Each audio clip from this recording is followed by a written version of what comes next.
Mkuu wa wilaya ya Dodoma mjini Jabiri Shekimweri amewapongeza wananchi na viongozi wa kata ya Iyumbu jijini humo kwa kuonyesha mshikamano kuelekea mbio za Mwenge wa Uhuru utakaopita kuzindua mradi wa nishati safi katika shule ya mfano ya Samia Suluhu Hassan iliyopo katika kata hiyo.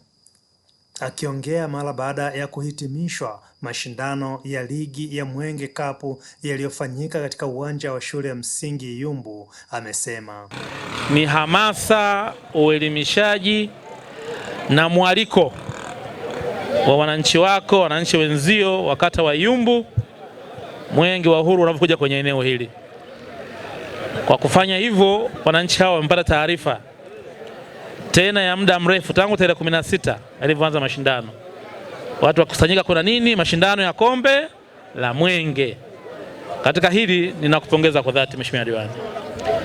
Lakini la pili, mashindano haya imekuwa ni fursa ya watu kuonyesha mshikamano wao na viongozi wao. Wanasema Waswahili, shughuli ni nini? Ni watu. Ungeweza kuandaa mashindano ukaja wewe Mheshimiwa Diwani na timu tu, hakuna watazamaji, hakuna washabiki. Lakini ninavyoona wingi wa watu hawa, unapata tafsiri ya kwamba wananchi hawa wa Iyumbu wana mshikamano na viongozi wao wa vyama mbalimbali vya siasa, ya makundi mbalimbali ya kijamii, pamoja na viongozi wao, hususan kiongozi wao diwani wa kata hii. Tumpigie makofi mengi sana diwani wetu kwa ajili ya jambo hilo. Lakini jambo la tatu pia ni muhimu zaidi. Kupitia mashindano haya ya Mwenge Cup, mmeweza pia kuambiwa na kuhamasishwa kuhusu kauli mbiu ya Mwenge wenyewe wa Uhuru. Kila panapokuwa na Mwenge wa Uhuru kwa kila mwaka, panakuwa na ujumbe mkuu, na ujumbe wa mwaka huu unasema Tanzania ni yetu sote, tushikamane kwa pamoja kuleta maendeleo. Ama kwa upande wake, diwani wa kata hiyo Sadiki Mponyamili ameelezea mashindano hayo huku akitoa wito kwa wana-Iyumbu kushiriki kwa wingi kuupokea Mwenge wa Uhuru kuanzia majira ya saa 12 asubuhi ya Juni mosi mwaka 2026.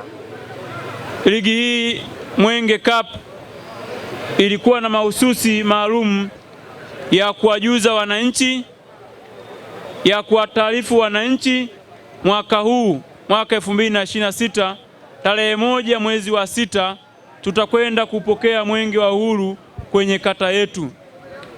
Nikasema acha tuanze na ligi ambayo itakuwa ni hamasa na chachu.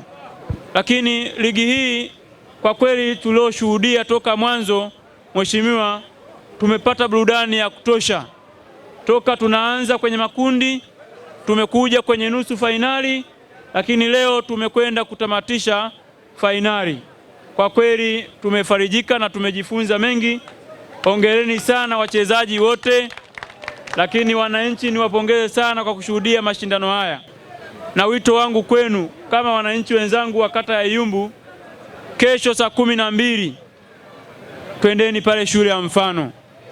Tuusubiri Mwenge wa Uhuru utakapofika kwenye viunga vyetu kwa ajili ya uzinduzi wa mradi wa nishati safi. Niombe vijana, wazee, wanaume tushiriki kuupokea Mwenge wa Uhuru.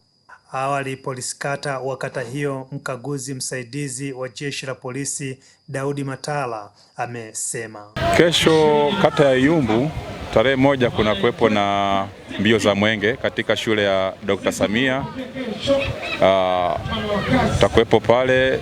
Kwa kweli kwa revo ya kata tumejipanga vizuri, kwa maana kwamba Mwenge utafika salama, tutapokea salama na naamini utatoka salama. Kwa hiyo tutashirikiana, kuna mgambo wa kata ambao wapo, ambao tutashirikiana na baadhi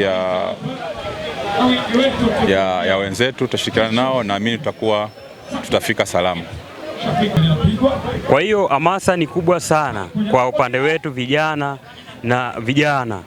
kwa ajili ya kupokea Mwenge wa Uhuru, kwa ajili ya miradi ambayo serikali imeyafanya katika kata ya Iyumbu. Lakini pia sambamba na hilo, swala la usalama, sisi kama vijana tutafanya kwa nafasi yetu kuhakikisha kwamba usalama upo wa kutosha. Kwa kushirikiana na vyombo vya ulinzi na usalama wa kata yetu, tutahakikisha kwamba usalama upo wa kutosha pindi mwenge utakapokuwa umefika na hata pale ambapo utakuwa umetoka katika kata yetu hii ya Iyumbu. Serikali ya awamu ya 6 imetoa jukumu kubwa sana kupendelea kata yetu na kuleta shule ya Dr. Samia Suluhu. Faraja yangu nilionayo kubwa sana, hasa hususan kwa shauri vijana wenzangu, vijana ambao wanamaliza shule, vijana walioko kwenye shule ya Dr. Samia Suluhu Hassan, ni kuendelea kumuunga mkono Dr. Samia Suluhu Hassan kwa maendeleo aliyonayo ya kupambania kuendeleza taifa letu la Tanzania kuwa kama taifa la mfano katika Afrika. John Israeli, Banda Media, Dodoma, Tanzania.